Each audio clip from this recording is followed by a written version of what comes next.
नमस्कार मित्रांनो. व्हिडिओ बनवायचा म्हणला तर कारण असं आहे की 10 एकर शेती आहे आपली भावानो, पण लग्न काही होय नाही. लग्नासाठी स्थळ बघाय गेला तर मुलीचा बाप म्हणतोय मुलगा काही काम करतो.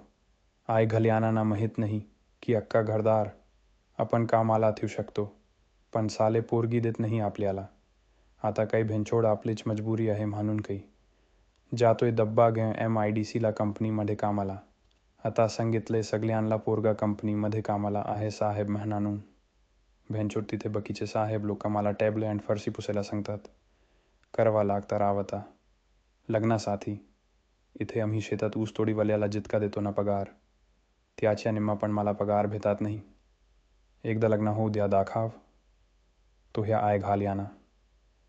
इथे भेंचोड चांगला घर आहे, शेती आहे, पैसा आहे, तरी म्हणतात मुलगा किती शिकलेला आहे. नशीब 12वी पास आहे, नाही तर बिन लग्नाचा राहावा लागला असता. आता तुम्हीच सांगा, बुलेटवर धपधप करत कामाला जायचं आणि हँडलला डब्याची पिशवी. कसं वाटतंय बरं?